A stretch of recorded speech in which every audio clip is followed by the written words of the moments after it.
Siyasi səbəblərdən jurnalistika fəaliyyəti olsun, vətəndaş cəmiyyəti aktivistləri olsun, siyasi partiya nümayəndələri olsun, fərq etməz.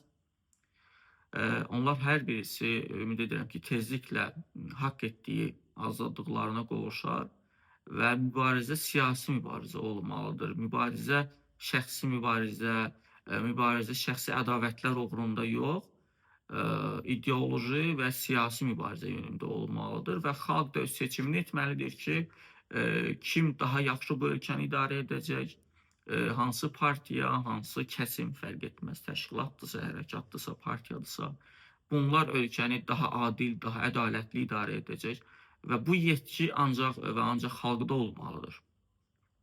Bu yetki bəlli bir qrupda olmamalıdır və sözü Azərbaycan xalqına vermək lazımdır.